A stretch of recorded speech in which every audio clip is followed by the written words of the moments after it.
Welcome to podcast number 31. I'm Lisa. And I'm Melissa. And we're from Espace Tricot, a knit shop in Montreal, Quebec, Canada. Mm-hmm. And here we are on a nice, bright June afternoon. Yes, summer has finally arrived in Montreal. We've had some high 20s. It's the first weekend it's been warm, like really warm. And considering that last week it was 7 degrees. I know, because Melissa, you had put all your wool away, and I was like, I don't know, I'm not ready yet, but I think now it's official. I was starting to wear sandals, but my toes were cold.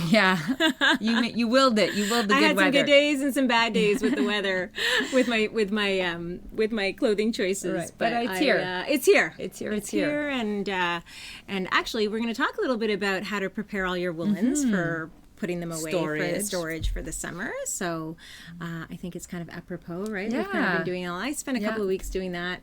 I spent some time doing that a couple of weeks ago. Yeah. And I actually, last night, I just started because I have all my my shawls. I have this hanging thing in my cupboard, so I have all my shawls. And yesterday I just... Like your winter shawls? Yeah, like my winter shawls, and then I put them away, and then I brought out my summer ones. So that was my first transition, but I still have to do all my mitts and my scarves and all that. So I'll do that this weekend probably. So it's time. It's time. It's I love the fall. I love the winter. I love that whole process of bringing out all the woolly wools and the boots and but I have to say I'm really ready to put them away now. Yeah. So we're here and we have our little we're not wearing socks. We've got our sandals. I'm not even wearing any knits today. I know, but I decided to do a shawl just because, I don't know. She just put it on, you guys. It's true, actually. When I'm out of here, take it off. But I left the house with it because I'm always worried about being cold. So because now what happens is the air conditioning. It's like 29 degrees today. Lisa's worried about being cold. But yes, you're right. Air conditioning indoors, but no one has it on yet. That's not true. We went for a meeting in the second cup. Don't you remember? Oh, yeah. And we're like, true. I can't believe it. It was like freezing. We need to put our sweaters on. So all that to say, we're going to talk a little bit in a few minutes. We're just going to talk about storing, what we do to prepare our woolens for storage. For storage for the winter, yeah. But before that, we just thought, well, first of all, we wanted to thank everybody for all the lovely comments we got from our last podcast. So, we just made sort of an off-the-cuff remark about I know. It felt terrible, actually. It felt like we were like... fishing for people to say something nice. Yeah, I know, because I'm like, but we weren't expecting anybody to say anything. We just wanted to, apologize. And we're like, so many supportive comments. Said nice things about not changing. So we're not going to change. No, people like our unprofessionalism. Exactly. It's fantastic. It was hilarious how people said, don't get too slick. No, yeah. And I don't know where I heard We'll this. never be slick. We can never be slick. But there's a quote that I had heard many years ago. It's like, the privilege of a lifetime is being who you are. Yeah. And it's so much fun that we could just be who we are and everyone be okay with that. Yeah. So thank you so much for that. Thank you. That was fantastic. It was really touching, actually. It was people very took the time touching. to write some really nice things. So. And some people said, I never usually comment, but I really felt the need to comment. So that was really sweet. And another big thing that happened with us is on Friday, Melissa and I hosted, I guess you could call it a Montreal Industry Social. Yes, night. Exactly. That's kind of what I called it. Yeah. It was fun. We've been here for 9 years, and while we've met a lot of people in the industry, there are so many people that we just, as you were saying the other day, we meet them in Scotland, or we meet them at Rhinebeck, or we meet them, we have to leave Montreal to meet people who are right here in our backyard, who are doing amazing things in the industry, whether they're podcasters or yarn dyers or designers or other business owners. And when you own a store, you don't really get to other stores in your city so much. We go to other stores when we go to different cities, but honestly, since we opened our store, Lisa, I'm ashamed to say I haven't been into another yarn store. Well, we went to Maison Tricotée for that event. But it took 8 years. It took 8 years. Now, before we opened the store, we would go to other stores, but since some of those stores have closed since, or now new owners have taken over, so there are actually 3 stores. There's Les Lainages du Petit Mouton out in Pointe Claire. There's La Bobineuse on Mount Royal, and there's La Linerie Lépine. And those 3 stores have new owners since we've been in business. Yeah. So it was really, really nice to connect. To bring everyone together. And everybody was so happy. So Melissa and I had this idea after we went to EYF and met people from Montreal there. Like Emily from Twist and Max the Knitter and Vincent Deland. And I have to to say there are a ton of Amélie's and Catherine's in the knitting industry in Quebec that were like Amélie. And so we said, let's just host an evening. Now, our store is small and we're always worried about having events, but we said, we can do it. We can make it happen. So we just put out the call, like, a Friday evening, 7:00. We'll have some, our famous Prosecco available. Not ours that we produce, but, some little snacks. Oh, that's next for you guys. Yeah. We're quitting the yarn industry to go into that. Into Prosecco development. So, and people were so excited to take up the invitation. Like, the people who didn't come, it's because they unfortunately had other engagements and they were so disappointed. Yeah. So we must have been about, like, 40. I would say 40 to 50 people in the shop, and everybody was so happy, and there was like English and French going back and forth, and it was just... It was easy. It was fun. I think everyone had a nice time, and it was just great for us to meet. And we still didn't manage to meet everybody, right? So we're going to have to make it a regular thing. There are a couple of people that we unfortunately didn't even get a chance to say hi to, but we're definitely going to make this happen again. And what was really beautiful is, just getting to know each other to help with collaborations, because it is amazing to us how much talent there is in Montreal and also in surroundings. We also had some people who came from outside of Montreal, Quebec City, Eastern Townships, up in the Laurentians. So much talent. Yeah. And the beauty with a lot of us is we speak English and French, right? Mm-hmm. So we go back and forth, and it can broaden our reach. So we just really want to thank everybody who came to that event. It was so much fun. It's just the beginning. We'll be doing it again, at least quarterly, I think, for that kind of thing. And hopefully lots of collaborations and things down the pipe, I think we'll take over. And one of the things that I just wanted to mention quickly is there was already collaboration that we had seen on Instagram just before, was with Max the Knitter and with Tiffany from Twill and Print, where he took this pin from Tiffany and he created a design, sweater design on the front. Yeah. Like, I think it's intarsia. Is it? Is he doing a mix of intarsia and stranded work, or is I think it's intarsia. I think it's just intarsia. And I was like, oh my god! And then there's another collaboration with Jean-Philippe Clich from Atelier Clich with Jezebel, and they're working on a collaboration. We're like, oh my god, this is like, it's exciting. It's exciting because sometimes it's just like designers and yarn dyers, but now it's also notions and accessory designers, product makers. Yeah, I like that word, makers. Makers. Yeah. It encompasses a whole bunch of people, and we had some of our staff there. It was great. I mean, by the time you and Françoise got out, it was like 2 a.m. Oh, yeah, it was. It was like we were like dead, but we had such a fun time. We had a great time. We were on a high when we left. We certainly were. It was fun. So nice. It was just such a warm, convivial, fun. Yeah. And I have to say, I kind of felt like we were a bit of like the grandmothers, because we were the oldest. I think we were, if not, we might have been the oldest, and also I think our business has been around just a few more years than other people. A lot of so it kind of felt like new movers and shakers, right? We kind of like felt old, so it was kind of nice to be with the young ones. Can you believe it? We're the oldest, Lisa. I know, it's crazy. Well, you're the oldest. I'll be there soon. Wow. I'll be there soon. Let us count the days. Exactly, the days. And also we wanted to mention in particular one woman we met who came all by herself, Evelyne Quentin. Her name is Evelyne Quentin. She's like, I guess I'm a designer. She's like a prodigy or something, right? She's designed 2 things. She's more of a maker. Like, she likes to weave. She does all kinds of crafts, sews. And so she says, well, she has a design in Len, and she goes, it was only my second design ever. The first one she was wearing on that night. Exactly. And it was really cool. It was a tank top with intarsia. It was very unique. And so she and it's the other design in here that I'd like to make after the gray sweater. Oh, I thought it was at the beginning, but it's not. I think it is. Is it? It's like a greeny color. Yeah, it's a dark green one. Yeah. I guess we should have. Oh, there it is. Yeah. But you know why? Because you have to go to the back. She said it wasn't. The pictures. I guess we should have bookmarked this, eh? We should have, but I can cut this there out. it is. There it is. There it is. You guys.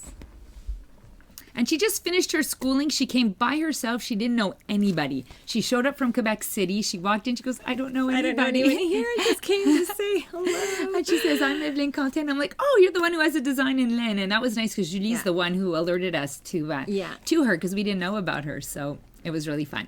So it was really cute that she was here, and we kind of helped her to connect with some other people. It's so pretty. It just has such an amazing texture. Mm-hmm. And it's very much, it's like a sweater, but a little blouson. It kind of has that 70s vibe, you know? I agree. She goes, yeah, that's exactly what I was going for. I'm like, oh, good. I'm glad I got that. I'm glad I got your foot in at least. Yeah, you never know with me sometimes. I just shoot from the hip and you never know what's going to come back to me. Okay. So that was really sweet. So anyways, it was lots of fun, and we'll keep you posted. And I guess since we're talking about that night, we could just talk about the beau sarong. So the other nice thing was that Naomi had just finished knitting up the beau sarong by Vincent Deslandes, and so he was like so happy to see it. And they're actually Naomi, I'm saying her name in French. Naomi found a little mistake, so he was happy about that. He goes, it took me hours to figure out like that doing the color work with the increases. And he goes, and I still made a mistake, but he was happy that Naomi helped him to find it. So this is like so nice. So we did it in the Julie Asselin Les Udike. So we recreated his colors basically, but he did it with Emilia and Philomene, which is a yarn that we can't get because it's an exclusive with the designer, and she's lovely too. It was beautiful to meet with Amélie. But she's a local hand dyer. She's a local hand dyer, and so we just reproduced the colors with Julie Asselin, and they look pretty good. I love the detail on this sweater. This is actually a seam that runs down the outside of the sleeve. I mean, it's interesting about this sweater. So it is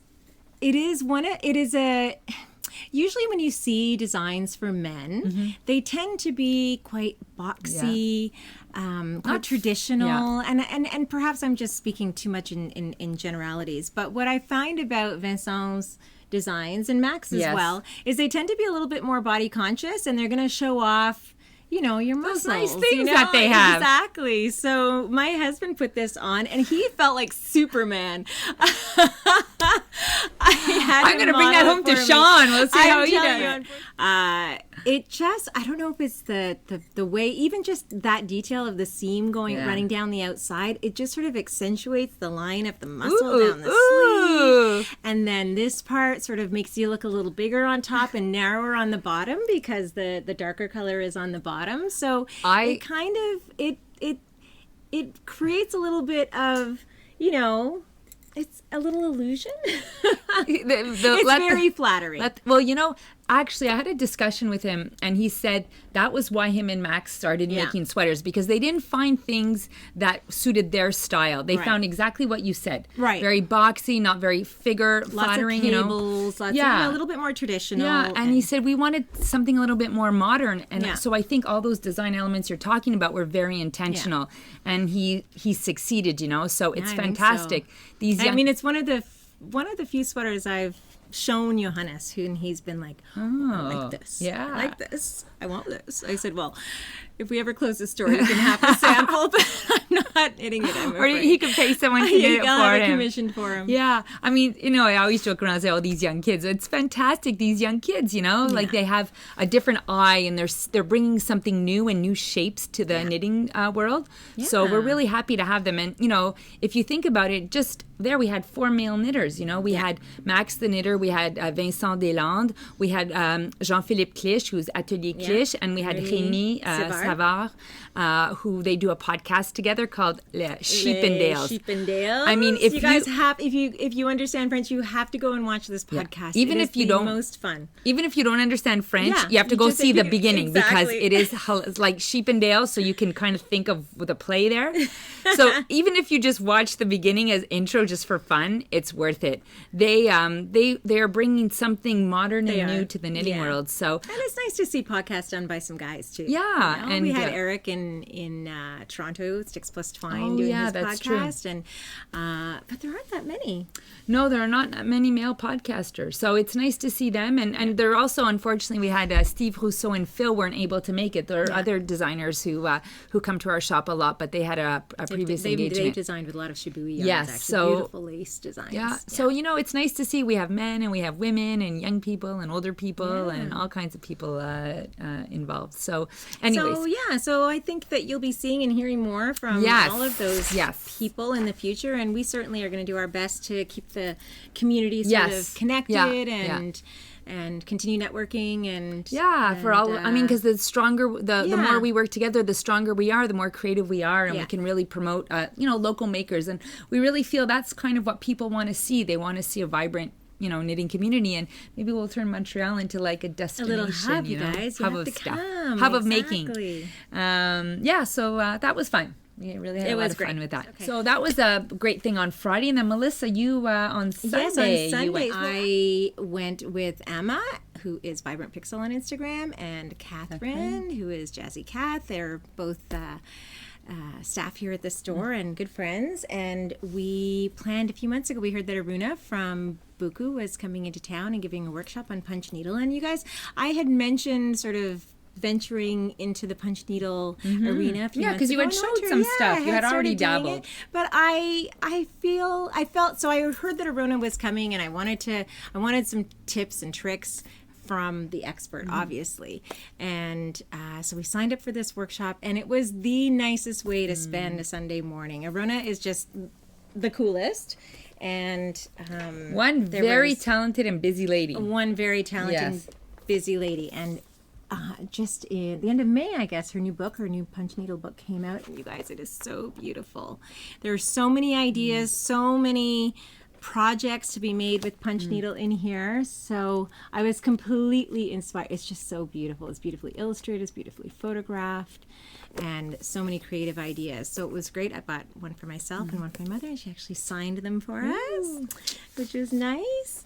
And then we made our projects. I can't remember if I think this is the right way. So what was nice was, Aruna is a beautiful illustrator as well, so she had a whole bunch of templates available and just showed you how to transfer them to your mugs cloth, and then really gave us a great introduction into proper technique that made it so simple. And so a lot of the things that I was struggling with at the beginning were just like, they just instantly disappeared as problems. And it's interesting because you have different, like this one sticks out more, this one goes back, so you have different textures. So if you're working from the back versus the front, you can achieve different texture on your piece. I mean, so I was just experimenting. A lot of people will just sort of do a fully flat or a fully plush. No, that's fun. But I think Emma was doing that as well. So it was great. So we're looking forward to booking Aruna for workshops here at the store come early January, and we will be stocking some of the materials that you need, some yarns, the punch needles in a couple of sizes, the book,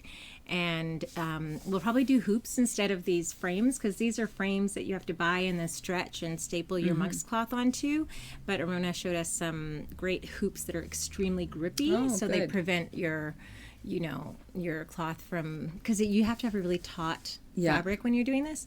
So I guess if you really wanted to do that, you can also just go to the framing store and have them so do that's that what for these you. are. Yeah. So that's what these are. These are just those 4 pieces that you can buy at what's the Omer de Serre? Omer de Serre or Michael's. Yeah, so you can just buy the 4 pieces and you kind of hammer them together, the miter corners together, and then stretch your cloth on. Yeah. And it's a particular kind of cloth called monk's cloth. She was also showing us some Hessian fabric that works as well, which is sort of like a cotton with an open weave. And so she thought that would work quite well as well. So we will try and source both of those. Lots of fun. It was really fun. It was a 3-hour workshop, and I think I finished most of it during the class. Just had to come home and do the black. So I finished it actually, even though I had a million other things to do. I finished it because I knew it might not get finished. Anyway, so I'm very excited to have Aruna come back and to start stocking her book. And I mean, supplies. It's beautiful because there's so many different things you can do with yarns. So exactly, I mean, who doesn't have a stash? And I'm sorry, but this takes this is way faster to do than knit a piece, right? So it's a great stash busting activity, and also you could, you're working also with like rustic yarns or like thicker yarns, right? Yeah. So it's a way to use those yarns as well. So this was a Patton's yarn I think that she had, but Aliphat, like the Lopi and Aliphat's Lopi are great as well. Yeah. So that was fun. I think Quince & Co. Puffin is one she recommended as well. Well, we got lots of options.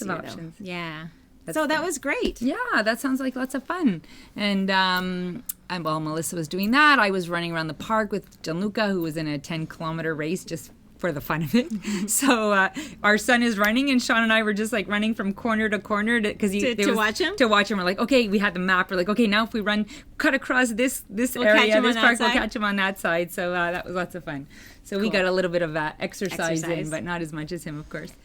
So that was our busy weekend. And just before that, we really got some good news. We were in touch with Catherine from the Walk Collection, and she's based out of Germany, and we're going to be stocking her yarn. So we're so excited about that. Yeah, so we just submitted a monster order. Yeah, actually. A monster order for. It's so funny because we place an order and then we often the response we get is like, "Wow, thank you for that beautiful order," you know. So she's going to get back to us with a delivery date, but we're assuming by the end of the summer we'll be getting her single ply cozy merino. Like mid-August, do you think? Yeah, we're thinking, but we don't have a confirmation date. Yeah. So we're looking at that, and she also has some beautiful DKs and mohair. So and then the other yarn that's going to be in a couple of weeks as well, which should be shipping right now, is the Hillesvåg. Yes, so that's a new one. So we have the Tinda and the Solja and the Sol and the Bilje. So those are all coming in before the end of the summer as well. Well, within, I would say, by latest mid-July. Yeah, so you can start, getting your winter knits all together. We shouldn't be talking about winter, though. Us, because we'll be away on our trip when those come in, Lee. So other people will have access before we do. Yeah, but we have a bit of a stash from UIF, right? We do like a little pre-ordering in that because we need to test. That's right. We need to make sure it's good. Yeah, so we shouldn't complain. No, definitely not. So, and then by the time this podcast airs, it'll be sort of the tail end of our anniversary sale. So even though technically our anniversary is around July 10th, I think. Yeah, we're running a month early this year because we're going away. So we decided to do a little bit early. It's like always we mix it up. So next year's our big 10 years, but this year's 9 already, which is crazy. And what we've noticed.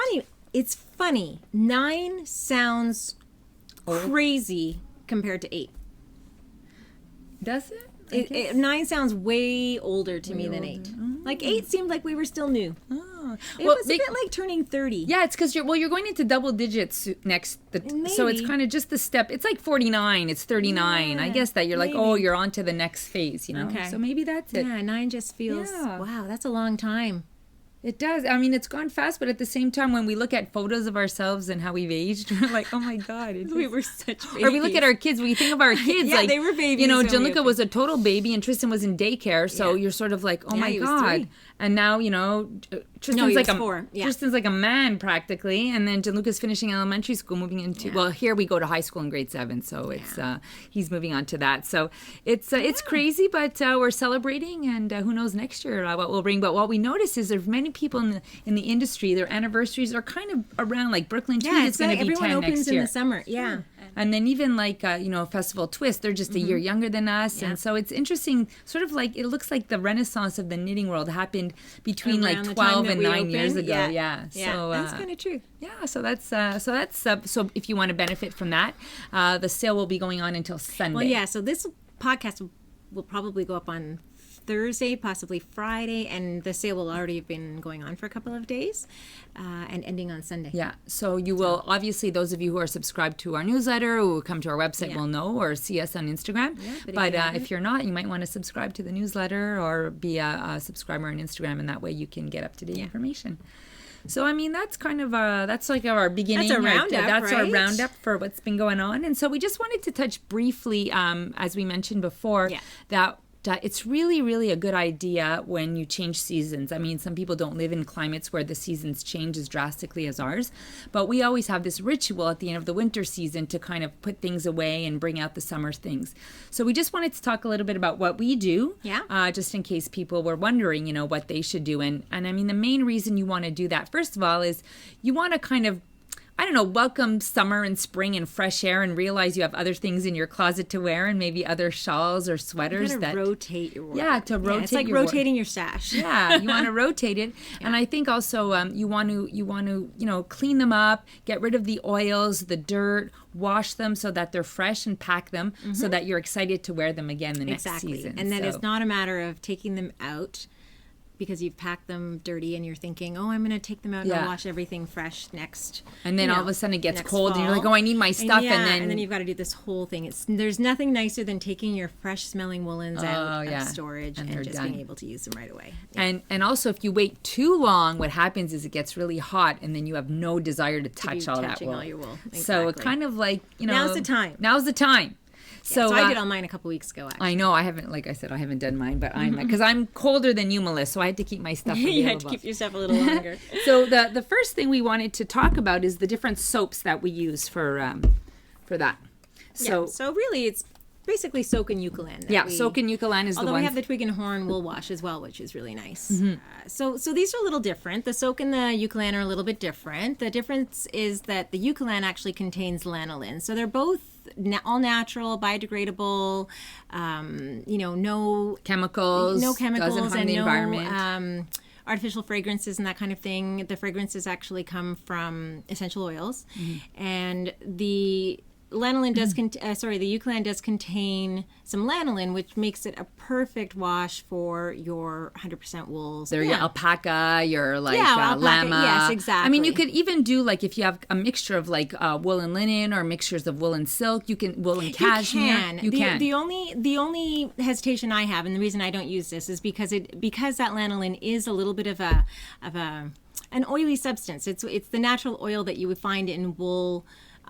Usually, straight off the sheep, and it is what gives wool its repellent quality and, that ability to just sort of resist moisture and keeps it supple. And I find it gives it a little bit of loftiness too. I don't know. I have that feeling. Oh, really? Yeah. Yeah. So maybe it's in my head, but it feels, maybe just because it's washed, but it feels like fresh and lofty. Yeah. So it does. So it's very nice for reviving your woolen garments. So the lanolin, though, does leave a little bit of a coating on your fiber, though. So I tend to not like to use it for things like linen or silk, because I find those things don't really need that added weight. Yes, I mean, both of us use this when it's more like 100% wool. But you know what I find interesting is that they sell eucalyptus at lingerie shops. I know. So I don't understand. I guess maybe it does something for the silk that we don't know. Maybe. I should ask them, because this is where I first saw eucalyptus before we had this store. So I mean, so that's what we use it for. But people use it to wash laundry, and actually my sister-in-law uses it also to wash all her delicates. Okay. And she has no hand knits, so I don't know. So funny. So it take what we're saying with a grain of salt. I'm sure it works, and it may just be more of a psychological thing that I have a hesitation to put something heavier on those fibers. It may be fine. If you want an alternative, though, that doesn't contain the lanolin, then the soak wash is a great one. It is just a very light soap with. Again, you can have it fragrance-free or with the essential oils. And the fragrances are very delicate. They're pretty mild. There's eucalyptus, lavender, jasmine. These are this fig one. There's a yuzu. But the yuzu is a little bit more intense. It's actually my favorite, but it's that sort of citrusy. But it's like you smell it a little bit, but then after it goes away. So it's not like you have this smell. I personally like the fig. The fig. That's the one I've been using, and I've been using I like the eucalyptus because I don't know, it's the original. I don't know. It smells fresh. It smells like antiseptic cleaning. I don't know. Some people think it smells like a hospital, but I know it's the original one, and that's the one I like. So this is great. This actually we have. Well, do we have travel sachets for the eucalyptus as well? Yes. Travel size bottles? We have travel size for both, and that's really fun. And then we have the sachets as well. And we have little sachets that you can buy in bulk. Yeah. We have single use for eucalyptus, and then in soap we have packs. Okay. So I mean, these are great. When I travel, that's what I do. I take I take the soak when I travel. So. And what's nice is that these are no rinse formulas. So, this isn't something that, so you put them in, you fill your basin with water, you add your cap full, you put your garment in there, let it soak for 15, 20 minutes, 30 minutes maybe for the eucalyptus, and then you just have to push your water out and drain it. I tend to give it a rinse, rinse before. Just a little. See, the thing is that if you use a regular soap, it gets too sudsy, and you have to rinse and rinse and rinse. Yeah. Whereas this, you just give it you don't have to rinse it, but you can give it just a little simple rinse, and you don't have to worry about all these suds. Exactly. So that's good. So, and then what I do is I tend to wash all my stuff on one day. So I'll wash everything in sort of rotation through I have those big buckets from soak, or my laundry basin, and I just push out as much water as I can, and then I throw them all in the washing machine together and just run the spin cycle. Yeah. And so that takes out 90%. Yeah, it does. And most people, they worry about the washing machine, but what you don't want to do is you don't want to have hot water and agitation. That's what's going to felt your wools. So even if it's 100% wool non-machine washable, all you're doing is spinning. It's just pinned to the side of the machine. It's not moving or agitating. So just let it spin. And what's really good is when you do that, literally in 1 hour, it's dry afterwards. Yeah. So that's a real, and one thing I would do though is I would keep light colors together. So like what I do is if I have all my blacks and my grays, which is easy because that's most of my stuff, just because sometimes I find like the fibers come off and then I have to glean it or pick them off or whatever. So don't be scared about, putting them in the washer to spin. And then what I do is because in my washing machine, unless I have a lot of stuff, I can't spin it because, I don't know, there's something with the weight, it doesn't spin. Okay. So when I just have a few things that I do wash, I roll in a towel. So I just have a bunch of towels, I roll it, I squeeze it, I step on it. And the more water you take out using your towel, the faster it will dry. Yeah. So, and then I tend to just lay towels down and lay out all my pieces either on the dining room table or on the, spare bed or sofa in my office, and then they're dry by the next morning. Yeah, so I need a few contraptions because I have mesh a small contraptions. Space. So this is something that I just bought at Canadian Tire. For those of you who are in Canada, it's just like this sweater dryer. So basically it's mesh and has these little feet so it stays off the ground, and then you can buy a few and stack them. So this is fantastic. You can do sweaters, you can do your hats, your mitts, whatever you want. So that's a really good little contraption. This is the same idea, but it's a little bit bigger. So this one we actually sell in the store. So this is another little contraption. It's like you lay Coco Knits had one like this as well. Yeah. You put this on the floor and you lay your sweater on top. So this is one contraption, and this is the one that I actually use the most because for me it's space saving. This is the hanging one. So this is a 2-tier. So I have this, and it can either hang from my shower curtain, or I actually have a little drying area in the furnace room. And then there are 2 levels. This one's great. So what I do with this one is I actually snake my things. So like say if I have a sweater here and I have a big turtleneck, it hangs over and I put the arms underneath.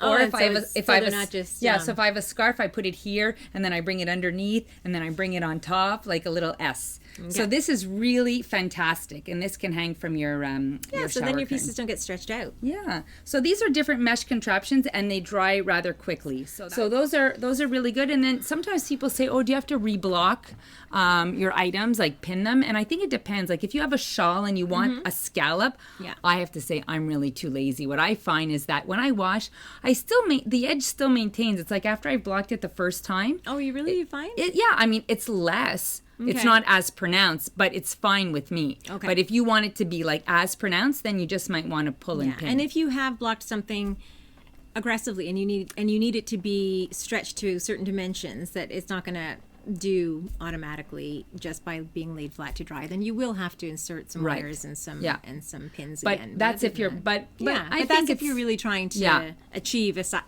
dimensions. And sometimes what I do is maybe I'll just pin it just to try to make it lie flat, but you really have to go with what's important to you, what the garment is like, and how much space and how much time you want to dedicate to it. So that's so then the other thing we do also is that we use cedar. So we for actually storage. So when you're all done with all of your when your things are dry leased, do you tend to glean them before you put them away? Oh, that's a good idea. I glean everything. Yes. What I actually do now is I glean before I wash. Oh, really? Because I find that sometimes when I wash, the stuff still sticks on and then it's fresh, and I don't know. I find that it's easier if I take all that stuff off. Yeah. And I find that, I don't know, maybe the washing will do something better. So I actually glean everything before. Okay. So that's a good I glean point. before or after. I never really thought about what might be better to do, but you know why? I started doing that? Because I wear a lot of down coats in the winter, and then the feathers get stuck. They're all on there before you wash? Okay. So then I'm like, okay, let me get all of that out and leave the pores of the fibers, and that's why I started gleaning before. Okay. What do you use to store your things in? Do you have containers? No. Zip containers? No, I just store them in my cupboard. So I have I have very high ceilings where we live. So my cupboard, we have two you shelves. put them on just so I just shelves. put them on the top shelves, and then I take the summer and I bring it down. Okay, so I have these nice linen bags, which are linen on the outside, and then they have kind of a coating on the inside, and I like them. They feel kind of airtight and like they protect my sweaters. So and they have a zipper. So I tend to put everything in there. They stack quite tightly, and then I throw in the cedar sticks that we bought at Muji. Yeah, we bought these at Muji when we were in New York, and then these are balls too that we bought. I think we got this at Canadian Tire or something. I can't remember. So one trick that I love that Mona gave us is to sand them to reactivate them. So they end up losing their scent after a while. So these are, what helps keeping them fresh and moth repellent. So if you sand them every once in a while. If you hold them to your nose and you can't smell them, then just give them a sand. Also essential oils. You can spray essential oils. Lavender and cedar work really well. So you can do that as well. Yes. The other product that I use is the cashmere and wool spray from the laundress. And that is something that I will spray my sweaters with periodically over the winter. I'll do it before I put them away, and then I will also do it with my stash. So I have these towers, these yarn towers. We have some in the store here, but I also have those in my office, and so they contain lots of yarns that, and I rotate every month or two. I'll sort of move things around and spray my. It's a cedar spray, so I just feel it gives me an added sense of security. Yeah, about critters. Not that we've had any problems. We've never had any problems. It's always good but to it's be because prevented. we're vigilant. We are. And what I do is I have a hanging, like I said, at IKEA they sell those hanging sweater and shoe racks. So I have one of those in my closet. And then when I have all my shawl, that's where I keep all my shawls. And I just throw in every cubby, I throw some things, and then it's like inevitable. Every time I pull something out, like a stick goes flying, a thing goes flying. So the key, it sounds complicated, but the key is just to have all your stuff there. It's not more complicated than knitting. And it's not more complicated than washing, So I just have like a basket in my laundry room, and I just have all these little bits there, and I have my sprays, and then you just develop a routine. So you spend so much time knitting, and you spend so much money that it's so nice to keep your things well, because it's so funny. We laugh sometimes, our staff, or we come in and it's like everything is pilly. We're like, that's ridiculous. We need to glean that. Glean it. You got to glean it. So if you go back to our very first episode, you will see us demonstrating the gleaner. This is the most brilliant invention. We love it. We use it all the time. We can't say enough good things about it. Yeah. Get yourself a gleaner. If you're a knitter, you need a gleaner. And okay, so recap: you want to wash with a wool wash that you don't have to rinse, so soak and Eucalan. You want to get yourself some cedar blocks, whether they're the lovely Espace Tricot ones or sticks or little balls, and store all season long, not just when you put them away. You want to use your spin cycle to take off excess water so that your things dry faster. You want to do it at the end of the summer, not the beginning of the fall. Fantastic. There you go. And there was one more thing I want. Oh, yes. And get your contraptions to help you dry depending on the space that you have in your house. And also I have those, those puzzle pieces. You have those too. And you mean for blocking? For blocking. And mats, then exactly. And then sometimes I just use that if I have some things to rest on. So you really have to look at what works for you. And I have I know I keep saying this all the time, but I have a very small space and I don't have any storage. It's like something new comes in, something has to leave. But I've been able to find ways to make it work for me, like my kitchen floor, my living room floor, whatever. So kitchen counter, exactly. You got to do what you got to do. Yeah. So that's our little chat about getting ready for storage. Yeah, for the next season. Okay, what we're wearing. I guess, Melissa, you're spring mode. I'm in spring mode, yes. I'm taking one for the team. I'm doing for both of us. So this is a shawl that I knit. Melissa knows. I knit this way back when we first met. So this is called the Emily shawl, and it's by a designer called Mandy Moore. And I remember it was the first time I modified the pattern because it was a very small shawl. Well, it's because it was knit at a super loose gauge, and it stresses me out. So I knit it smaller. So all I did was I repeated. There were 3 charts. It was my first time reading a chart, and it was my first time modifying. So like I did chart A once, and then chart B was supposed to be done 3 times. I did it 6, and then chart C was supposed to be 6, and I did it 12. I'm like, oh my God, it all worked out in the math. Is and that everything. pattern available on Ravelry? Yes, release? It's available. Okay. So it was in Interweave, and it's available. It's by Mandy Moore. It's called the Emily shawl, and I did it in a very thin wool silk lace weight yarn. So this is really, it's a very, very lightweight shawl and perfect for those cool summer evenings. So that's what I'm wearing. Very pretty. So that's what I'm wearing now. Finished objects. Melissa, you have your sweater, your gracious sweater. My gracious sweater. Okay, let me go and grab these. Oops, making a big mess. I got everything stuck on there. I didn't know gracious was first.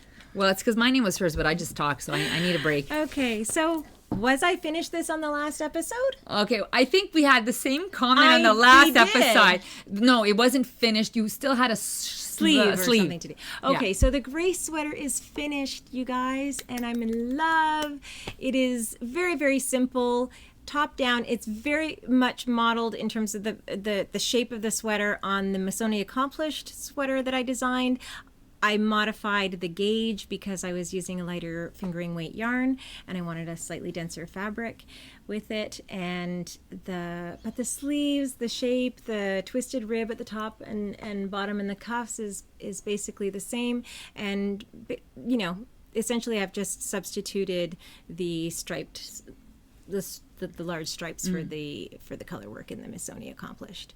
So I mean, that's very clever. Because, you have one shape that a lot of people appreciated, and then maybe some people don't like the chevron, but they like and if you didn't want to do colors, you could do it all in one color, or you could just do one color and then a band down here. So it's fun. You can play with what you like. It took one skein of each of these. I think the first up until maybe the medium or the large, probably the large. It's one skein of each, and then it moves into needing 2 skeins of 2 of the colors, but that'll take you up to the 66 or 68 inch bust or whatever. So that pattern is pretty much ready to go. The tech editing is done. I'm just waiting for the schematic. Really what we're waiting for is for our yarn to launch. So this is knit with the gray space, and that is in the new palette that we have developed with Annie Perrin, who's hand dyeing this yarn for us. And we've just sent our labels before this podcast. We've just sent our labels off to be printed. The yarn is almost ready to go. So our palette's finalized. Our palette is finalized. So it'll be, but you know what? Yeah, soon. In store soon. Soon. So I guess I have a question. Is this something that we need to kit up, you guys, because you want these colors? Is this something where you'd like to build your own sweater with your own colors? I don't know. I'll tell you right now, Melissa, that, this is our issue, is that we feel like, just choose 4 colors. Right. But everybody wants what the sample is made in? It's just like the Beauceron. I said to Vincent, I know we chose the exact same colors as you, but that's what people want. So we just stopped, we really stopped writing our. Well, then all that to say that we will make kits in these colors. But you can choose your own. It's so easy to choose to create your own palette, of course. So that's so maybe what we'll do is we'll create other suggestions, but not necessarily kit them up. Yeah, and then people can buy à la carte. Yeah, create new. Well, somebody on the last podcast left a comment and said wanted to know the name or where they could find the pattern for the pink and black sweater.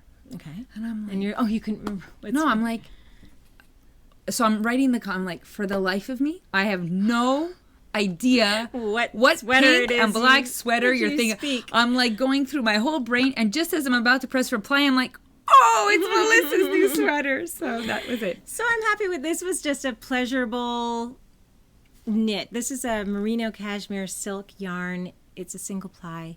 It's luscious. It's luxe, and it just knit itself. Yeah, really. It didn't take long, did it? No, I mean you knit a gazillion things in between, but it's a fast knit. Yeah, but it's a fast knit. All right, so I can't take credit for having knit this. This was knit for us by Mona, and she just did a beautiful job, and she rushed to get it done in time for the podcast, which I so appreciate. I mean, this is like wow, isn't this nice? It's you know what? It just feels. I mean, I like the rustic heather one because I love the feel of the yarn, and then you feel this, you're like, it feels so luxurious because it has that fuzzy. So the original version, of course, is knit in the Lichen and Lace Rustic Heather Sport, which is a rustic yarn, and it's not for everybody. So we decided to knit a second version for the store in slightly softer alpaca classic. And this is the alpaca classic, which is right here.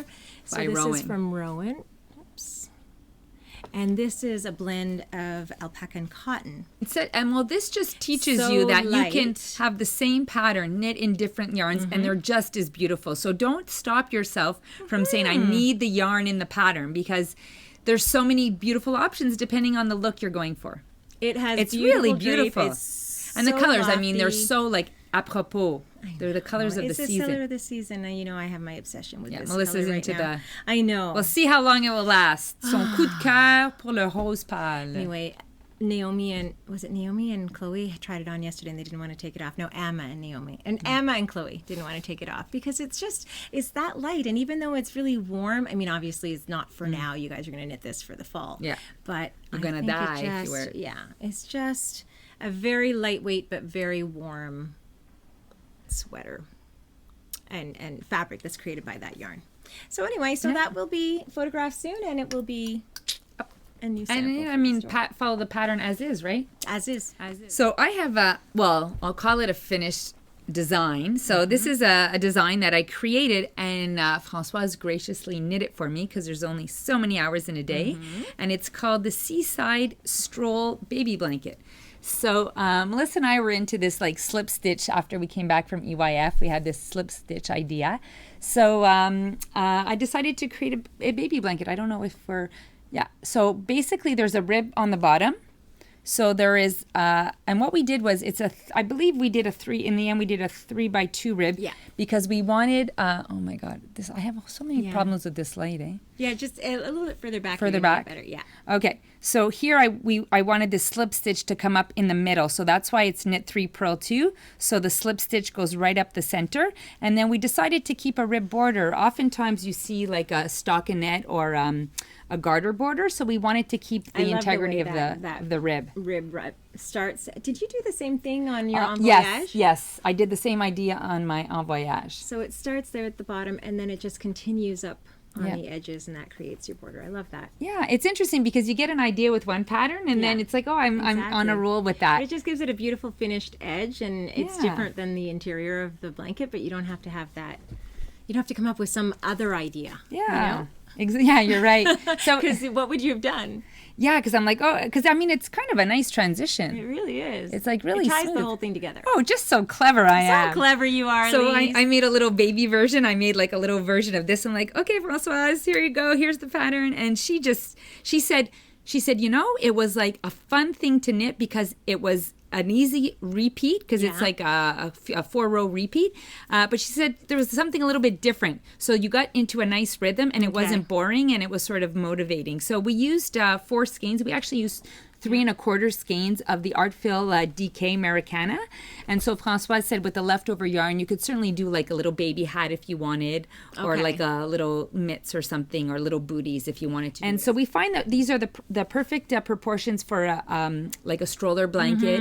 And we called it the Seaside, what did I call it in the end? The Seaside Stroll Baby Blanket, because it's done in seashells colorway.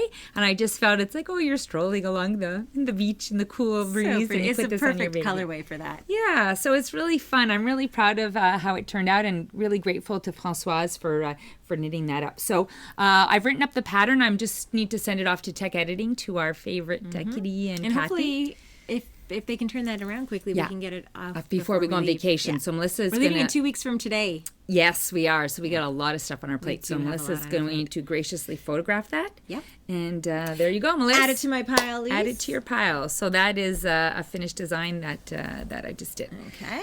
Okay. So now we have we talked about the Beauceron. We talked about the Beauceron. And now the we Grace, talked about right? the Grace. Okay. So this is the pattern by Denise in the latest Lina magazine. And Mona was lucky enough to be a test knitter for this pattern, so she got the inside scoop before it came out. And I have to say, a lot of our staff now are becoming test knitters. They are. And Emma's test knitting. Yeah, and Françoise was doing some test knitting, and they're test knitting for each other because they're creating designs. All designing as well. So it's really nice to see all the collaborations that are happening. So this is the original one done by Denise Byron by Byron Handmaids. And it was nice because Mona knitted in the left, so it has another texture. So this is Woolfolk Luft. So as you guys know, this is a very, very light and lofty yarn as well. So even though it is a bulky sweater, you can avoid having it be too heavy by just knitting with loftier yarn. And it was so nice to see Mona post on Instagram. You she reposted looked great in it. She looked so fantastic. She just looked like so proud. She kind of looked modelish, you know. I'm like, oh my God, her hair. I think Stephanie Earp took the photos for her. Yeah. I'm like, Mona's looking quite the model there. So that was really nice to see that photo. So that was fantastic. So she has only great things to say about the pattern. And it looks great on her, so I think it was a win-win. She was happy to test it, and she winds up with this beautiful sweater. So we're just borrowing it. Yeah, we're just borrowing it. She's going to live at the store for a while. So this is my shawl that I started last week. Now the thing is, it could have been finished, but then I got sidetracked with a sweater. So, but I have made a lot of progress. So I'm like, oh, it'd be so much fun if I could finish this before going to Japan. So this is the pattern that I think. Do you want to start? Yeah, I guess here. So I think I was about here. Edge, yeah. Right? So then, as I had mentioned in the last one, the ribbing is being cut, and then the stockinette part is growing. So you can kind of see that it's kind of like a step. So. So the ribbing is decreasing in width. Yes. So see if the ribbing, see here, and then I stopped this one and then went to here. Then I stopped it, went to here. So it's stepping down. Yeah, it's stepping down, and every time it steps down, the stockinette gets larger. Okay. So now there's this much ribbing left. I'm going to stop. But at the same time, you're also increasing on this edge. Yes, I'm increasing as well. So it's getting wider, but I didn't want it to increase too quickly. So I'm doing an increase only every 6 rows. Okay. In order to maintain like a nice gradual. I asked Françoise if I should switch to 4 every 4 rows, and she said it would be too thick and much fabric. She goes, make this one a little thinner, because you know me, I tend to go overboard. So I have you tend to go overboard on length. Yeah. So that's why my original idea was, because I didn't do the math before, it was like, I said, I'm going to go until I've finished all the rib. But then my shawl's going to be like 100 inches long. So I'm going to go until it's going to be whatever I decide. Maybe it's going to be 78 inches, 76. So the rib will stop when I get to that, and then I'll do a little border. Okay. I'll re. So do you think the border will be, like just all the rib again? Yeah. Like all the way across? Nice. The rib again. So I think I might end up only doing 3 more step downs and then take up the rib. So, you know, These are your colors lately, Lise. Between this and the baby blanket, it's all about the yellows and greens. So this is Juniper Moon Fibers pollock yarn, and I'm really loving this color. So it's kind of the same color you picked in the spin cycle yarn for your shawl. I know, it's funny. Go through. I think you were feeling spring. I was. Spring and summer. So I'm really liking, like we mentioned, this has like a nice texture. This is a beautiful yarn. It's a linen silk. It has such a nice texture. So I would really like to finish it. I mean, before going to Japan, but I could even finish it on my trip. Yeah. And I mean, it's a 15-hour plane ride. So I could finish it, and then you could even send it for tech editing before you go, Lise, even though it's not completely finished. That's true. If I get my act together, you're right. Because you know how you're going to finish it, right? It would only be the dimensions that I wouldn't be 100% sure on. Okay, so maybe I'll get my act together. So that's really fun. I don't have a name for this one yet. I'm contemplating. Okay. So that's that, and then, So I had said that this was in my head. Did you think that I was actually going to do it? No, but I did. Everyone thought you were going to do it. I did it. Sweater. So this is the Mio sweater, and it is by, let me get the name of the designer, Paula Pereira. Look at that texture. It's really fun, this texture. I'm really loving it. It's so pretty. And in Julie Asselin's yarn? Yes. I swear to God, like I said in my Instagram post, it's like a perfection. I have wood needles, a marriage, like a trifecta, you know? Okay. The pattern, the needles, the yarn is just gorgeous. That's the Fino, right? That is the Fino. So, which is the fingering. I realized that my row gauge is a little bit looser, so I'm going to pull back. We decided a bit long. Yeah, it's a little bit long because I want it to fit when I wear my jeans. I want it to hit just like right at my belt, like just above my belt. So I'm going to actually undo probably 2 inches and start the rib, because this is actually the length that the sweater is supposed to be. With the rib. And it's not. So imagine it's like I wasted all that time. You knit longer than you had to. I know, because I only checked my row gauge last night. That's why you steam and measure as you go. As you go. So I did that, and then I just wanted to... I make other mistakes. Yeah, I know. Having to be it's like laziness. But I don't make that one. So what's interesting is you'll see here, this is where the ball changed here. And I never alternate balls. So some people might think, oh, just, they alternate balls. For me, it's just part of the charm, and it doesn't bother me. And I think in this one, because it's just, because of the texture, it all sort of seems like it's meant to be. Yeah. It's not important to me, but just for people to see, if it's important for you, then you might want to alternate. I mean, and I like subtle things. So like people might say, oh, you don't really see the, up close you see the textured yoke, but it's not, c'est pas aussi évident, it's not as obvious. I like that. I like that more subtle. I don't like to see major contrast. So if you're a person who really wants to see the texture, then you would go for like a more solid. So this one is fleur pressée, which means pressed flowers in the Julie Asselin Fino. So I'm really happy with this. It's beautiful. I don't know. I don't think I'll be able to finish it before I go to Japan because they have the sleeves, but we'll see. You can make them short sleeves. Oh, actually, they're 3/4. Oh, are they? So maybe I could. You could get that done. I could. You could probably do your ribbing tonight and an evening for each sleeve. But see, that's the problem is. Yes. We got to get our patterns written. We got to get them out to tech editing. I know. There's a lot to do before we go. We have to prepare the store and get everything, tie up all our loose ends. We have so many meetings still. We have to meetings. Edit this Podcasts. We have to get patterns up. We have to meet people. Yeah. We have to prepare for Japan. We've got kids, End of school. Yeah. Oh, yeah. End of school. Oh, my God. Let's not go there. And then you have a new design, Madame. I have my work. This is my work in progress. It's a new design, and it is not the same as the Missoni accomplished pattern.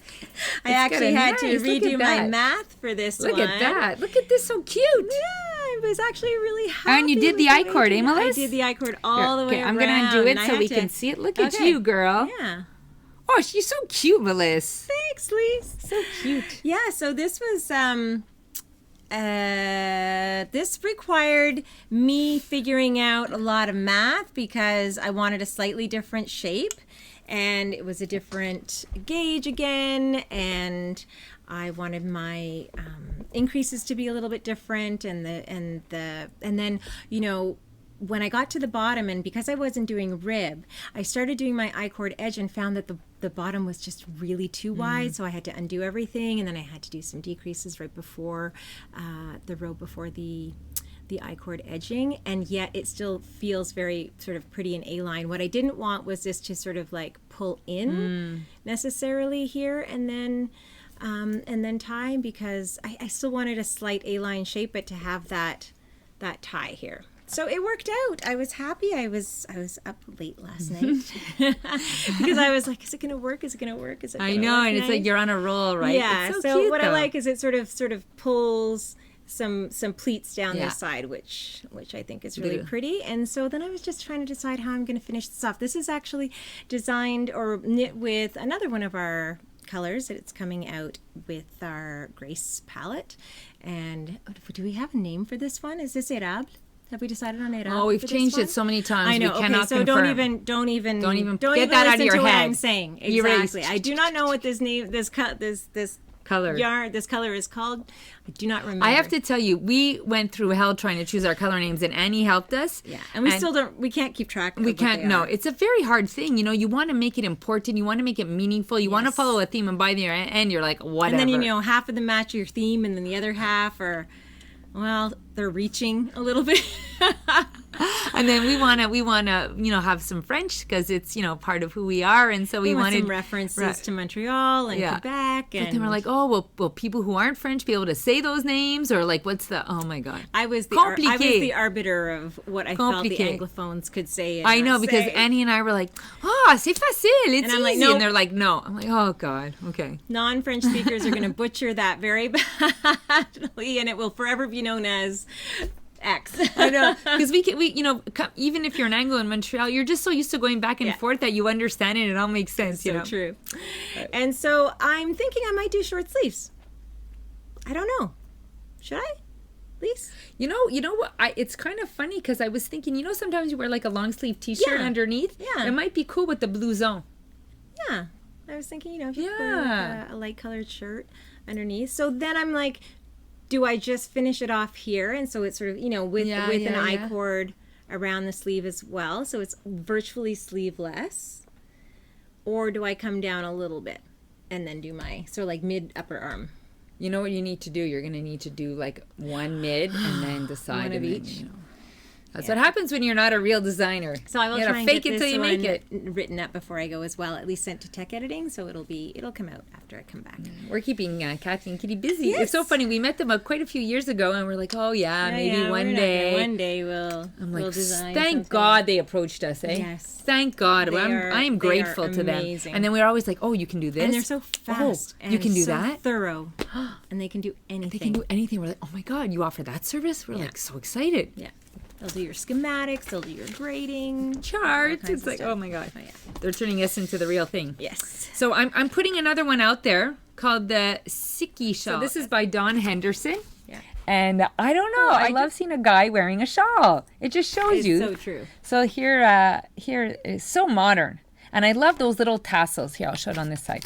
So I love these little tassels. I think it's a twisted rib. It's twisted rib the whole way. Yeah, I know, but it's like it looks like two different tags. I haven't looked at the pattern too closely, but it's by Dawn Henderson, again called the Siki, S-I-K-I shawl. And I want to do it in the Mignardise by Julie Asselin-Fino. I think this card. Very pretty. So I had a coup de cœur also for this one. Coup de cœur means it's like makes your heart go. Is there an English translation for coup de cœur? Like love at first sight, yes, something like that.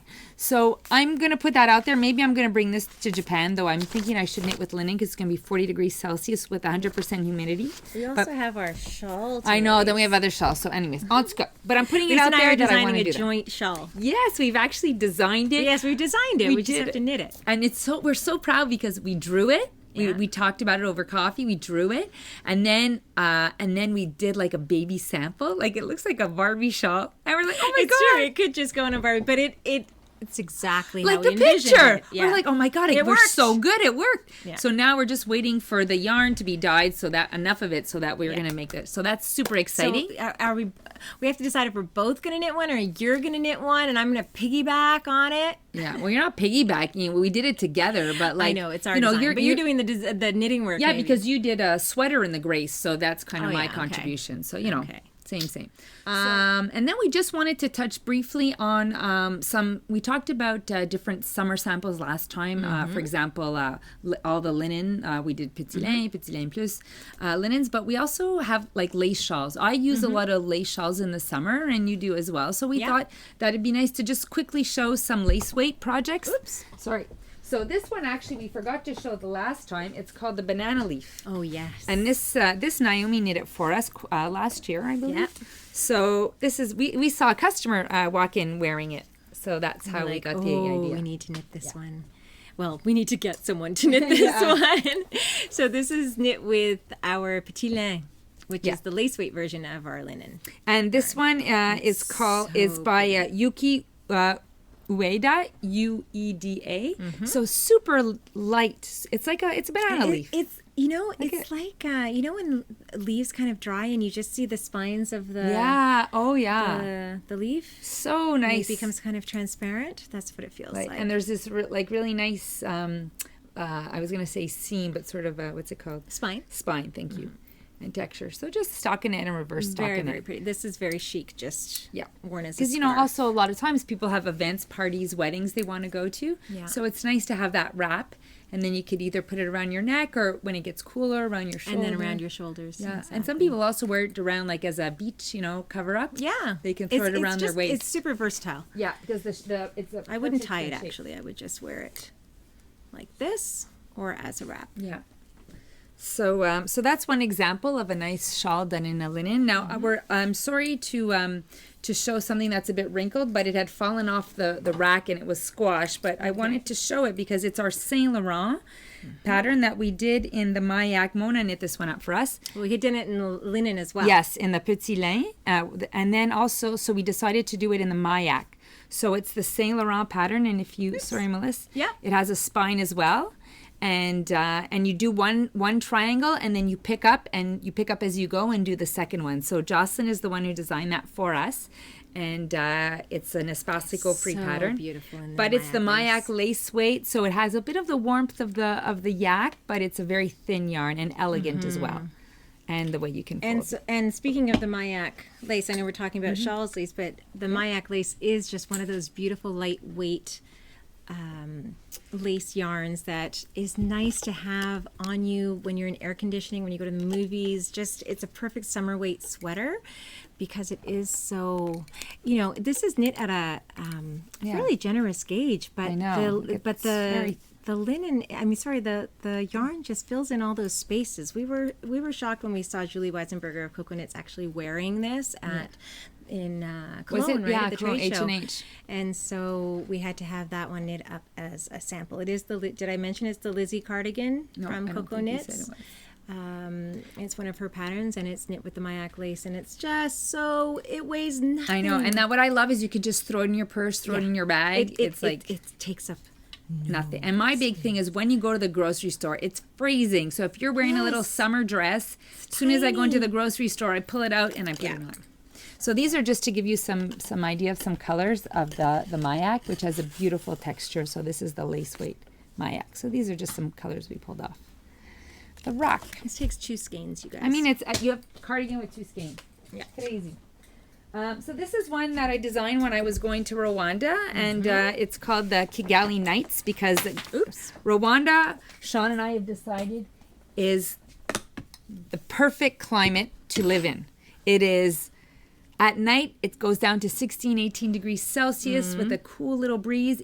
During the day, there's no humidity, 24 degrees, you're in the shade, it's beautiful. So I just needed a little shawl that I could wear in the evening. So basically, it's stockinette, and then it splits to reverse stockinette, and it's my famous parallelogram. So this is done with 1 skein of Julie Astley Merletto. Now it's 1 skein, so it's not very long. You could wear it as a scarf or as a small shawl.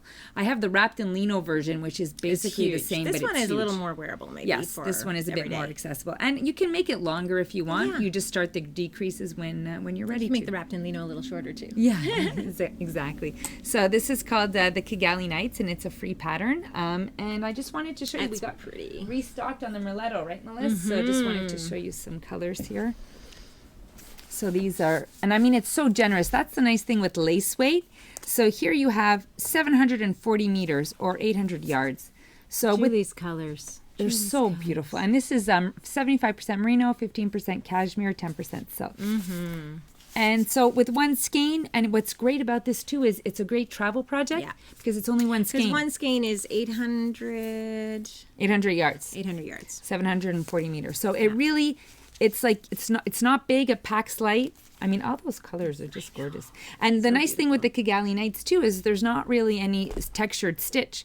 So you could easily do it in something that's a little that's like a lightly speckled or. So this is another little one of our designs that I designed last year. It's called the Virevolte, and it's done with the Yorkshire Spinners Exquisite, and this is super light. It's like it's really like wearing a cloud. So, I did this huge fringe. I mean, some people you don't have to do the fringe. Maybe you want to do it longer, change it up. But I was in a fringy kind of mood last year, so I did a very bohemian kind of, it's like a Coachella kind of music festival thing. But you definitely, don't be shy if you see something. You can modify that super easily. So this is with the Exquisite? Yeah, and the Exquisite is Falkland wool and mulberry silk. Silk, 875 yards or 800 meters. Again, so if you like a different pattern, interchange. That's what's so nice about knitting with lace, right? Yeah. You do everything in 1 skein. 1 skein. And look how beautiful. You have the shine of the silk. It's funny, I happen to get all pinks and blues, lavenders. Yeah, I take these colors to show you that there are other There are colors. brights. There are brights. Let me put this down. So, and what's nice about knitting with lace in the summer, it's not too, even if it's wool, it's not heavy on your fingers, so you don't get all that sweat. This is another lace weight project, and I just mention it because it's another one that you can do with 1 skein. So it's the ranunculus, and it's knit with 1 skein of which one was this? Lise, the Madeline Tosh Prairie. Oh, the prairie, yeah. The prairie with silk cloud, and so it's just. 1 skein. 1 skein, and you get a fact, sweater. It's craziness. And with long sleeves down to your wrist. So lace weight. It's very. economical. So this I knit a long time ago. It was quite a few years ago. I remember knitting it at our first TNA, and we were eating, and I messed up on this tree stitch. Oh yeah, and I had to read. It was like too much concentration. That was back a long. That was time a ago. long time ago. So this is called the Kozu, and it's by I Kirsten love it when you Johnson. hold up these ones, Lise, because they just show over and over again your stamina for the stockinette. Oh my God! There we go. I cannot knit flat panels like this in stockinette if my life depended on it. Look at that, and so even. It's so beautiful. I mean, the result is, this to me is, this is knitting machine. Here I come. And this was, I have to say, it was a fun stitch. It was like it was well described in the pattern. It took my brain. I was a new knitter, because right? it's kind of twisted. Yeah. But it was really fun, and I'm like, okay, it's not the whole time. You just kind of do it and get it. It's only over 2 rows, so it's not that painful. Yeah, it's like 6 times. Yeah. So it's called the Kozu, like I mentioned, by 5 Kirsten times. Johnstone. And this was done in Sweet Georgia, Cashluck's Fine. So we don't have any more of that left, but it's a lace weight project. So you can do it in the Merletto, Yorkshire Spinners, the Mayak, and also the Veil. So I wanted to bring out the Veil by Brooklyn Tweed. So this is some... There we go. So we brought some colors. So you'll notice that some yarn, these are a little bit more, as we say in French, sobre, a little more muted. And then you have Julie Asselin that has the silk, which has a little bit more of the shine. Exquisite has those The little pops. punch. Yes. Yeah. So, you see what you like. But the veil has a beautiful twist. and a beautiful feel Yes. as well. So that's 450 yards. I mean, they all feel beautiful. You can't go wrong with any of these. We pick them specially. So let me see. So I think that covered our lace weight. So we wanted to give people ideas because in the summer sometimes people don't know what to knit. And if you don't want to knit with linen, you can still knit with lace weight. And as we showed you can do a shawl, but you can also do cardigan. Yeah. Okay, so we talked about our works in progress, Melissa. So we just have a few new products in store that we wanted to mention. So Should we talk about the yarn first or the notions? Well, I have all this in front of me, so why don't we talk about that first, the pins. So we have a bunch of new pins by Tiffany from Twill and Print. Where's our little honeybee? Oh, it was right here. Well, yeah, right there. And then look, she's got these these are part two. of her new series. So, Tiffany is a beautiful illustrator, so she's always coming up with... Progress Keeper to match. Oh. Matchy matchy. So this one is called Woolly Bee. See, the And body this is the Woolly Bee has Progress a little Keeper. skein of wool for the body. I need that one because that's what Melissa means. Yes. And this is the knitting gnome. So Everyone cute. needs the gnome. And this one is, I think it's on one of those spinners as well. I haven't opened it up to check, but I think it spins, and it's the moon phases. That is a spinner. And what's nice is that these ones have the double stoppers on the back. So they all do. So they're gonna hold a little bit better, and they're not gonna twist around on your bag. I mean, that's so hanging from clever. one. Yeah, it's so clever to do that. She's really, it's not just a basic pin. She really, she illustrates them all. She has her own manufacturer that does according to her detail, and she has very high expectations, and she'll send batches back when they don't meet her expectations. And when she gets them, she throws away. She goes through them, and she's recycles. She's not afraid to say these don't match. These don't sell. Yeah. So she's great. And then this one here is called Prickly Yarn. So this is the Progress Keeper, and she also has a pin to match. Oh yeah, where is our little? I don't know, it's somewhere over there. Oh, there it is. There it is. So here's the pin, and here's the Progress Keeper. So what I find is she's so clever. She's like really tuning into what's hot in the knitting world, and she's. And these are some of the older ones actually. Sleeve Island, my perennial favorite. This one, I'm always on Sleeve Island. Seems like. Places you can knit. It's a great one for travelers. One of my favorite because I'm a big traveler. This is the Craft Queen. And Seeker Seeker.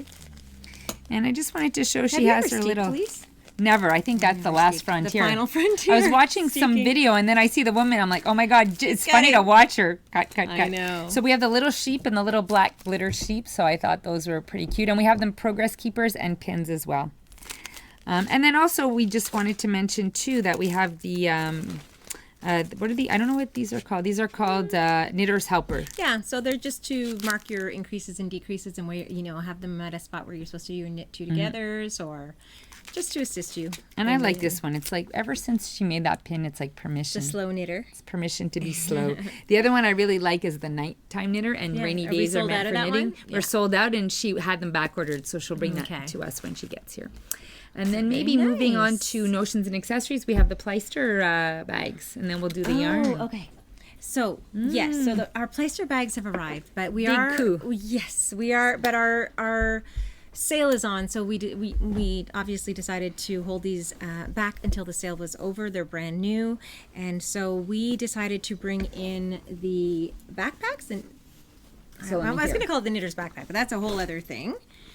So I mean, this is a beautifully constructed bag. So inside, if you can see, there's a pocket here. So there's a bit of a padding, so you can put your laptop in here or your documents. And then she has also another 3. Here, I'll put this. She's got 3 right down here. So we've got one little pocket. There's more than 3. Yeah, so you have a larger one, and then you have the smaller one, and then another one that's a little bit bigger. And then here you have quite a nice pocket, and you have easy accessible items. And it comes with a pouch as well. Yeah, right, and I forgot to bring it. So this is the one that I decided to take, Look at that is color, the Melissa. perks of ownership.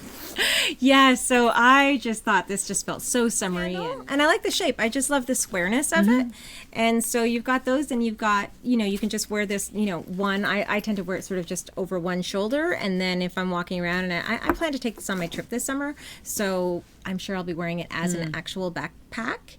And what's nice is that they are fully lined, so you can actually pull the lining away from the bottom. It is very thick. It's going to be very durable. Nothing's going to wear out here. And then it does include not only this pocket on the outside, but it has a extra project bag. And the project bag is a little bit different than the sort of more deluxe project bags that we ordered. So this is one of the project bags that I took. And this is in the dusty pink color, also very pretty.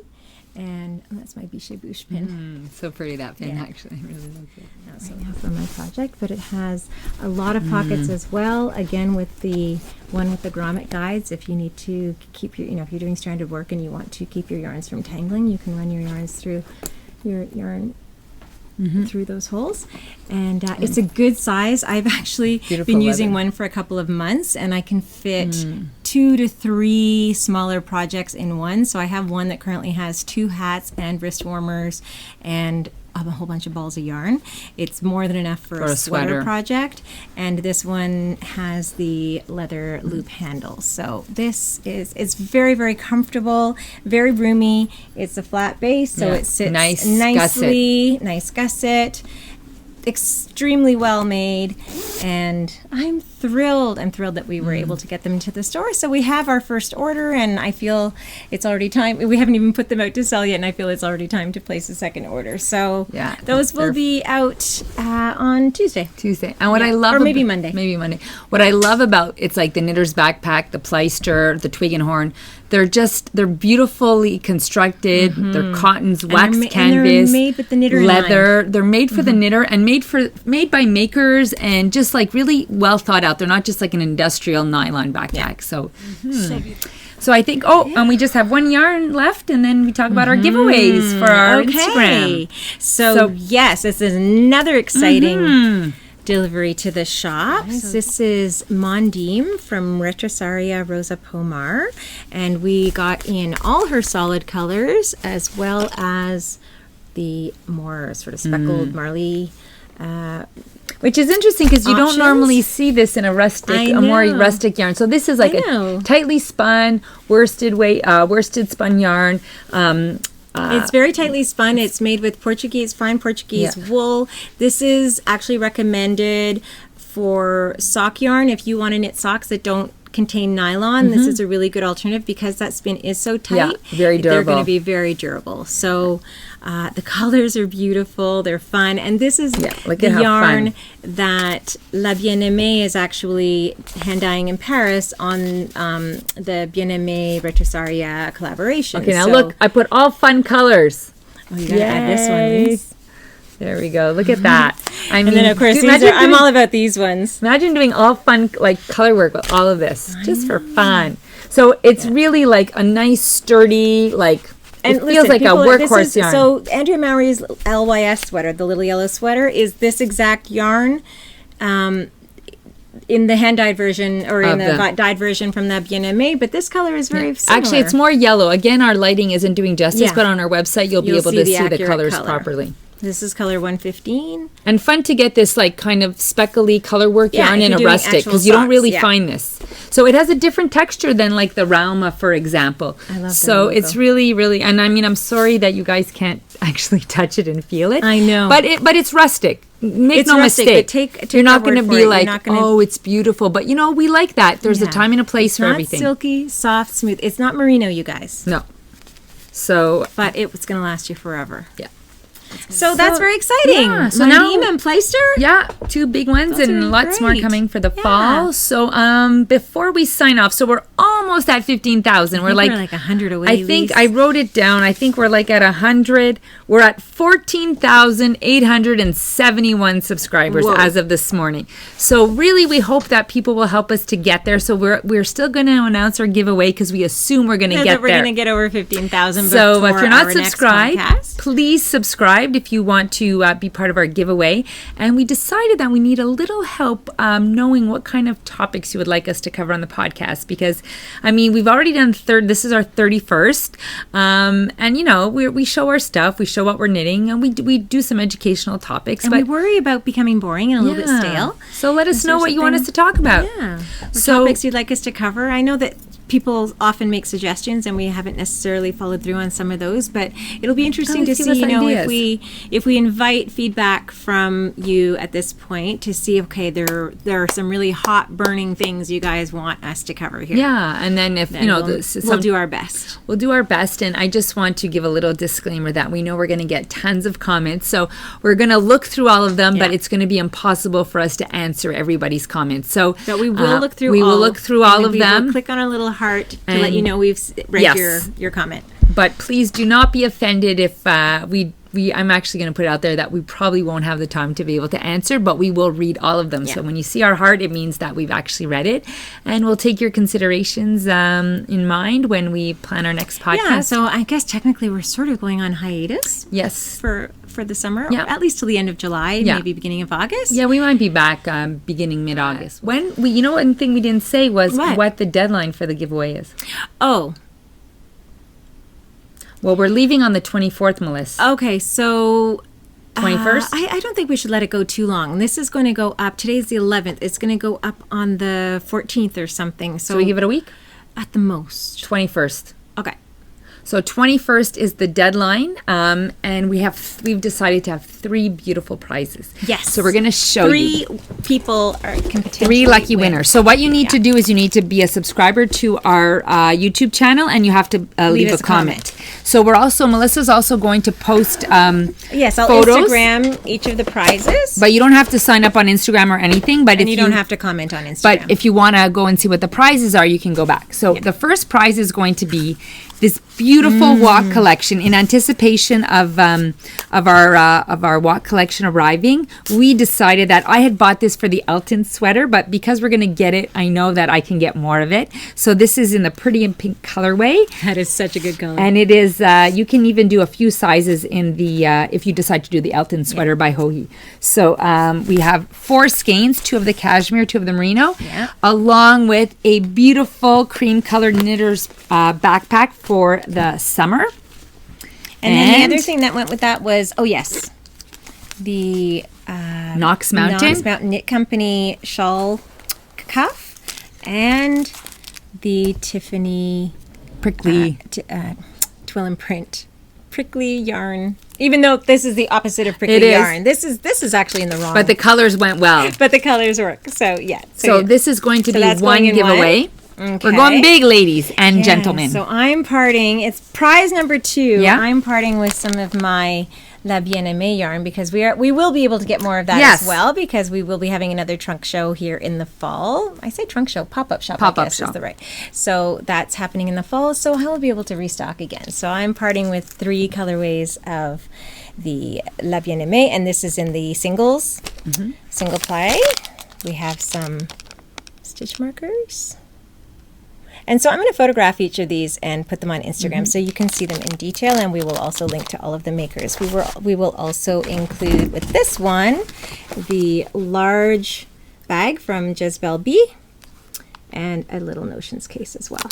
And we're throwing to keep in, your little stitch markers in. And we're throwing in a copy of the Pom Pom magazine, the latest one. And then we have Stephanie Earp's design in there. Exactly. So from our lovely Stephanie who works here. And that's the shawl too that I wanted to knit. Okay.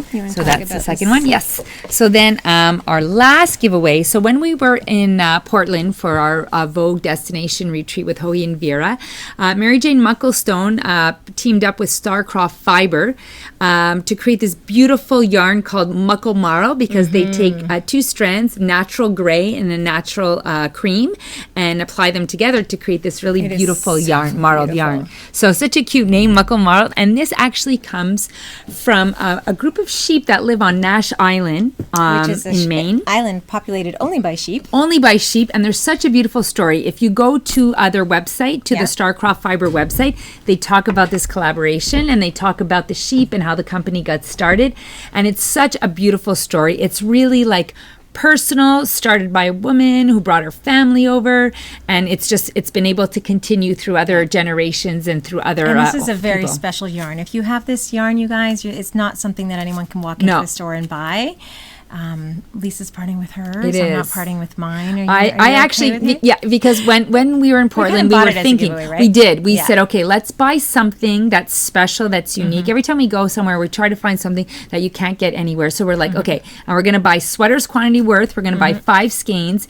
It's a DK weight yarn, and there are... it's a very loose ply. It's very lofty. Yeah. It's like, they call it light worsted, actually. So you could definitely, it says 16 to 20 stitches, 22 if you wanted to go super dense to make like a fisherman sweater. I would do like 20, I think. I think so too. And they call it 100% wild Maine island wool. So you even on the website, you see photos of the sheep, and they have to go there to feed the sheep. Well, the sheep graze, but they have to go there to like shear, and it's like a whole event, and everyone gets on a boat, and it's like a whole family endeavor. So it's really beautiful, and it's 5 skeins. 5 skeins going to somebody. Yes. You know, this would be beautiful for Caitlin Hunter's white horse sweater. Yeah. Oh, that might be what I have to make with mine. So that's beautiful. So that's part of the giveaway. Then we have some sock blockers from Patricia Fortune of Knitography. These are coming all the way from Norway, you guys. Beautiful. Handmade by Patricia. And these are women's medium size. We have a gleaner, which is our favorite. To control any possible pilling on your beautiful wool. And a twig and horn canvas tote in the olive colorway. Kutka, we love this bag. These bags as well. Most of our staff have these bags. Lucky to have so many beautiful bags in our store. I know. Well, that's why we wanted each giveaway to have a bag, and these are 3 of our favorite makers: Twig and Horn, Knitter's Backpack by Ritual Dyes, and Jezebel B, of course, from here in the Montreal area. And what's nice is the yarn is special, because this yarn we got at Portland. I got the Walk collection when we went to EYF, and Melissa got the Bien-Aimé as well when we went to EYF. Oh, actually, when I went to Paris. Oh, when you went to Paris. Yes. And the Gleaner is from Montreal. Yes. And Twill and Print is from Montreal as well. Exactly. So, and then Knox Mountain, not from Montreal, but recycled. From Vancouver. From Vancouver. So Canadian. Fantastic. So we're covering some like Canadian people, makers, some special yarns. So we hope that you'll, unfortunately, only 3 people will win. Yes, but, please know that we have so much gratitude for all of you. Anyone who watches and supports and comes back week after week and leaves us a nice comment or we're very appreciative. Gives very us a humbled. thumbs up. Very humbled. And the fact that we've grown to 15,000 followers is just bonkers to us. So we do appreciate every single one of you, and we wish we could give a prize to everybody. Eventually, who knows? Maybe mini prizes. So all you need to do is subscribe to our YouTube channel. Leave us a comment in terms of give us an idea of something you'd like to us to talk about. Yeah. And go check out Instagram if you would like to see photos of the 3 different prizes. And you have until the 21st of June. Right. And then we will pull them, and then those will get shipped out to you, and we will ship out ourselves. And let's just say 5 o'clock on the 21st, because oftentimes in the evening, that's when Melissa and I we'll call each other and we'll pull the numbers and post. So you have until 5 o'clock on June 21st. Eastern Standard Time. So that's it. That's it. Thanks so much for sticking by us. We will see you again in August. at the end of the summer. August. Yeah, take good care. So thank you so much for following us, and we'll see you soon. See you next time. Ciao, ciao. Bye. Bye.